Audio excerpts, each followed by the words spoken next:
Oi, sétimo ano, tudo bom, galera? Como é que vocês estão? Espero que estejam se cuidando, espero que estejam estudando. Já estou com saudade de dar aula, então eu vim aqui na escola sozinho para montar uma videoaula explicando o próximo conteúdo. Não esqueçam de lavar as mãos, fazer a higiene aí para evitar que o vírus continue se propagando por aí, ok? Vocês fizeram os trabalhos sobre o renascimento cultural, já vou falar sobre ele, mas eu vou começar a aula, essa videoaula, com uma imagem que vocês devem ter visto na televisão na sexta-feira, se eu não me engano. O Papa Francisco I rezou uma missa chamada, uma bênção, Urbi et Orbi, para Roma e para todo mundo, em que ele abençoou e pediu pela saúde de todos, etc.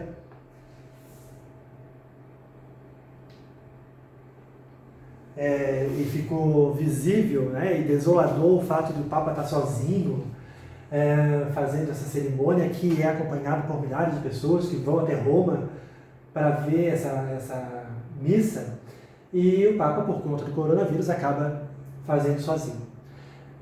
Por que eu trouxe essa imagem para a gente começar esse conteúdo? Primeiro que ele é um conteúdo religioso, a gente vai começar a entrar numa questão religiosa, mas porque o Papa, nessa situação, ele deu uma indulgência aos católicos. Aqueles que acompanharam essa matéria no jornal, na televisão ou nos sites de notícia na internet, nos portais, devem ter visto isso, que o Papa, nessa ocasião, deu uma indulgência aos católicos.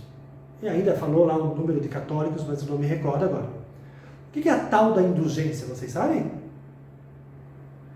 Indulgência é perdão. O Papa deu o perdão aos católicos. Ou seja, todos os pecados, eu sou católico, claro, todos os pecados que eu cometi ao longo do tempo, com essa indulgência, eu estou livre. O que significa isso? Que se eu morrer amanhã, eu vou para o céu. Eu estou livre dos pecados, consequentemente eu vou para o céu. Legal o Papa fazer isso, Porque é fazer isso de uma forma boa, as pessoas ficarem tranquilas com a consciência delas. Mas nem sempre foi assim. Durante muito tempo, agora eu vou acender a luz. Espera aí, eu não sei fazer isso direito ainda, hein?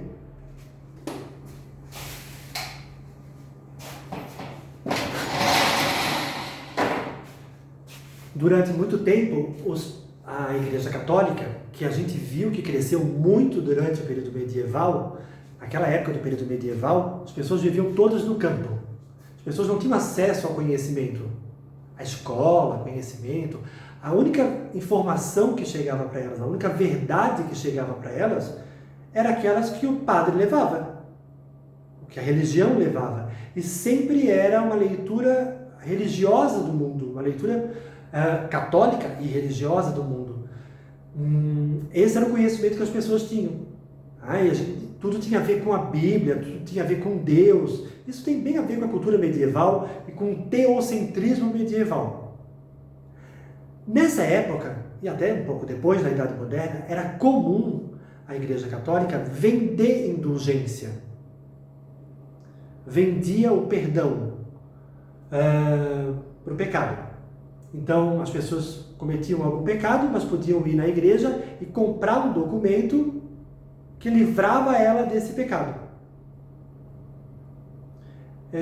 E daí, no século XV, século XVI, na época do Renascimento Cultural, quando já começaram a ter cidades, começou a ter o Renascimento Cultural, o uso da razão, esse grupo que estava usando a razão dizia, mas não tem lógica.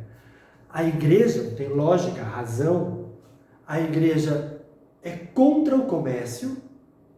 Lembra que a igreja era contra a burguesia, porque dizia que a burguesia lucrava em cima dos outros, ela era ambiciosa, gananciosa. A igreja condenava o comércio. Por outro lado, vendia indulgência. Por que o Papa não dava indulgência como Francisco I fez? Se a igreja é boa, se o Papa é um representante de Deus na Terra, por que ele não faz isso por bem? Ele tem que vender a indulgência. Isso era uma prática bem comum naquele período. Tá? Mas para a gente entender isso, a gente vai ter que voltar um pouquinho.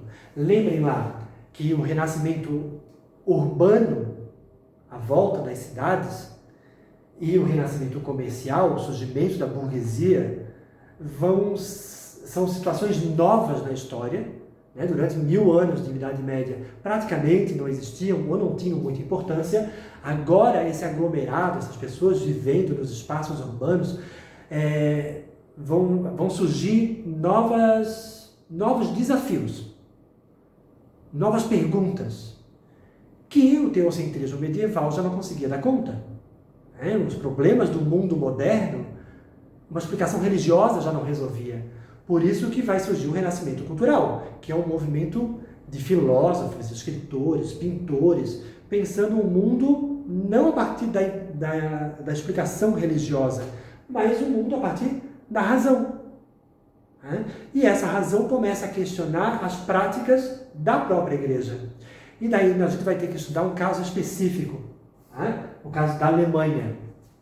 O que acontece? A Alemanha nessa época nem era chamada de Alemanha, tá? A Alemanha só vai surgir em 1871, na Batalha de Sedan, que vai se formar a Alemanha. Nessa época, a Alemanha era chamada de Sagrado Império Romano Germânico. Sacro Império Romano Germânico, era o nome da Alemanha. Eram mais ou menos 41 países, ou 41 principados, 41 territórios que formavam o Sacro Império Romano Germânico. Mas não existia o país Alemanha. Cada um desses territórios era independente do outro. Tinha o seu barão, o seu conde. Lembra da Idade Média? Era bem medieval ainda. Então, e num desses territórios, em Wittenberg, tinha um padre chamado Lutero, Martinho Lutero. Martinho Lutero, ele estudou para ser padre, ele rezava a missa, era padre. Depois ele foi ser professor universitário, professor de teologia, das coisas de Deus. Mas ele se incomodava com as práticas da Igreja Católica. Muito racional que era, ainda que religioso, Lutero se incomodava com as práticas da Igreja Católica. Como condenar o comércio e fazer comércio de indulgência? Qual a lógica de adorar relíquias? As pessoas naquela época adoravam relíquias, por exemplo, o espinho da coroa de Cristo, pedaço do manto de Maria, a fíbia do santo, sei lá das quantas. As pessoas adoravam essas relíquias, era muito comum nesse período. E o Lutero dizia que não fazia sentido, que a fé, a ligação entre a gente e Deus está aqui. Ela não precisa estar expressa em alguma coisa que a gente toca, que a gente vê. Mas para tudo isso a igreja cobrava. Cobrava para ver o crânio de São Tomás de Aquino, cobrava para ver um pedaço do corpo do santo, sei lá o quê. Tudo isso era cobrado. E nesse período, no final do século XV, o Papa Leão X, em Roma, capital da igreja, a gente já viu isso, lá nos Estados Pontifícios, criados por um rei que vocês acham bem engraçado, o Pipino. Lembra do Pipino? Foi ele que criou o Estado Pontifício e deu para o Papa. O Papa estava querendo construir a Catedral de São Pedro, essa gigante que a gente vê hoje, no Vaticano. Só que para construir a Catedral de São Pedro, o Papa precisava de dinheiro. Onde arrumar dinheiro? A questão era a venda de indulgência, a cobrança para ver relíquia, de objetos sagrados, etc. Já não era suficiente. O Papa fez um empréstimo na Itália, com um judeu, inclusive, emprestou um dinheiro para o Papa, e como garantia de que ele ia pagar, ele deu a venda de indulgência no Sacro Império Romano Germânico. Então assim, ele pegou o dinheiro e disse, toda a venda de indulgência, o dinheiro da venda de indulgência, vai para pagar o empréstimo, para poder construir a Catedral de São Pedro. E daí um representante do Papa, um cara chamado João Tetzel, vai para o Sacro Império Romano Germânico vender a indulgência. Para num desses territórios, faz toda uma cena que vocês vão ver depois, e vende indulgência. As pessoas morriam de medo e compravam a indulgência. Imagina queimar no fogo do inferno, então as pessoas compravam a indulgência. Ia para uma outra cidade e vendia indulgência. E assim ele foi angariando dinheiro.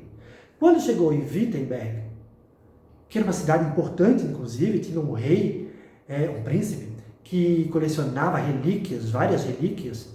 Então muita gente ia para Wittenberg para ver essas relíquias. Uma vez no ano ele deixava ver. O Lutero, que era padre, viu aquela situação e se incomodou muito com aquilo. Por que o Papa não dá o perdão ao invés de cobrar? Como fez o Francisco I. Seria mais religioso, mais bondoso. O Lutero, incomodado com aquilo e com outras críticas à igreja, vai escrever uma série de críticas à igreja, 95 críticas, que a gente chama de 95 teses, e vai pregar na Catedral de Wittenberg.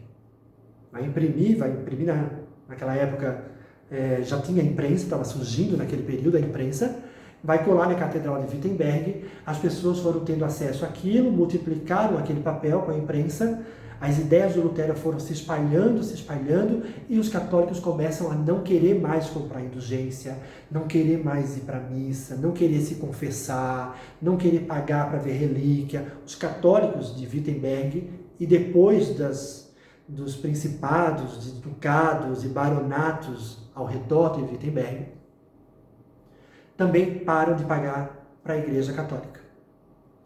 Isso virou um problema porque o Papa vai ficar em dívida com o empréstimo que ele fez, ele não tinha como pagar o empréstimo, ele então vão processar o Lutero, tá? E nesse processo o Lutero acaba sendo absolvido pelos príncipes do Sacro Império Romano Germânico. E aí surge uma nova religião. Isso é bem legal porque assim, quer ver? É a gente pensar por que os príncipes alemães, ou do Sacro Império, que sempre foram católicos, apoiaram Lutero. Querem ver uma coisa? Um terço das terras do Sacro Império Romano Germânico eram da Igreja Católica. Os servos que trabalhavam nessa terra pagavam impostos para a Igreja Católica. Se a Alemanha, ou o Sacro Império, romper com a Igreja Católica e criar uma religião nova, para quem vão essas terras? Para os príncipes, para os nobres. Eles são naturalmente os donos das terras. Por isso que os nobres germânicos vão apoiar e vão absolver Lutero. Eles não deixaram Lutero ser levado para Roma, porque eles sabiam que se Lutero fosse para Roma, ele seria morto. Eles julgaram Lutero dentro do Sacro Império e absolveram ele, não condenaram ele. E acabou, a partir daí, surgindo uma religião nova. Uma nova forma, uma reforma religiosa, com uma nova religião, a religião luterana que surgiu na Alemanha. Ela não é muito diferente da católica, porque o livro sagrado é o mesmo. Só que as interpretações são diferentes. Por exemplo, não existe confissão ou confessionário, não existe uma série de sacramentos que tem na Igreja Católica, não tem numa religião luterana. Não tem santos, nem imagens de santos, não existe um padre, existe um pastor. Na Igreja Católica existe um padre. O padre está entre Deus e a gente. É tanto que a gente se confessa para o padre, e o padre, com a mediação de Deus, libera a gente dos nossos pecados se a gente rezar, sei lá quantos Pai Nosso. No caso da Igreja Luterana, não tem isso. O pastor, ele guia as ovelhas até Deus. Ele não está no meio entre Deus e as pessoas. Ele está guiando as pessoas até Deus. É uma religião diferente, tem no Brasil. Essa religião já se espalhou, especialmente pela Europa e pela América. Em Santa Catarina, em algumas cidades, a religião luterana é muito forte, porque são cidades de colonização alemã. Se vocês forem a Blumenau, Pomerode, essas regiões, vocês vão ver que tem bastante igreja luterana. Aqui em Floripa também tem, tá? Igrejas luteranas e luteranos. E o culto deles, ou a cerimônia religiosa deles, é bastante diferente de uma missa católica. O fato é que, olhem só, qual é o objetivo da aula. A razão do renascimento cultural vai fazer com que criem ou façam uma reforma religiosa e vão surgir novas religiões. A primeira delas, a religião luterana.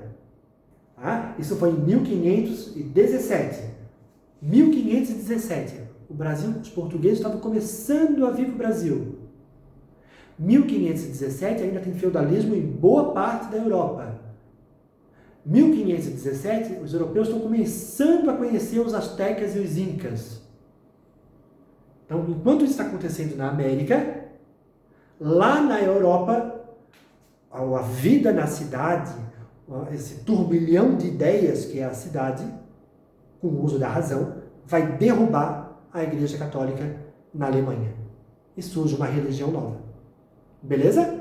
Isso vai ter bastante influência na nossa história, em Santa Catarina, por exemplo, né? A gente vê isso aqui na nossa colonização, e a gente vai voltar a falar nas próximas aulas sobre outras religiões que vão surgir nesse período a partir da crítica à Igreja Católica. Ah, importante, não esqueçam, peraí. A religião luterana também é uma religião cristã. Eles acreditam em Cristo. O profeta é Jesus Cristo. A interpretação do livro sagrado é que acaba sendo um pouco diferente. A mesma Bíblia interpretada de formas diferentes.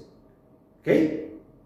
Gente, um prazer rever vocês virtualmente. Espero que logo a gente possa estar na sala de aula e vocês poderem participar, perguntar. Eu sei que vocês gostam da aula de história, a maior parte de vocês gosta bastante. Mas no momento é que a gente pode fazer isso aqui. Já estou com saudade de dar aula. Desse jeito é muito melhor. Ok? Vou deixar duas tarefas. Primeira, vocês vão convidar pai, mãe, todo mundo que está em casa, fazer uma pipoca e vão assistir o filme Lutero. Onde, André? Vocês iam perguntar. No YouTube. É só colocar no YouTube Lutero completo, tem o filme. Eu vou mandar um roteiro com perguntas para garantir que vocês assistam. E as perguntas são para vocês e não para o pai e para a mãe. Ok? Mas aproveitem para conversar. Os diálogos no filme Lutero são muito bons. Vocês vão ver as críticas que o Lutero fazia à Igreja Católica, mesmo sendo padre. Ele não queria criar uma igreja nova. O Lutero nunca pensou em criar uma igreja nova. Isso aconteceu, naturalmente, porque ele foi excomungado da igreja, ele foi tirado da igreja, e as pessoas foram indo atrás dele. Vejam o filme Lutero, ajuda muito a entender o que eu estou falando. Depois de ver o filme, assistir essa aula, vocês vão ler da página 109 a 115 e fazer o exercício 1 a 6. Beleza? Aula dada dessa semana. Não esqueçam de estudar, se organizem. Que aula vocês vão fazer na segunda, na terça, na quarta. Não esqueçam de lavar as mãos. Logo, logo a gente está por aqui. Beijo para todos, até lá!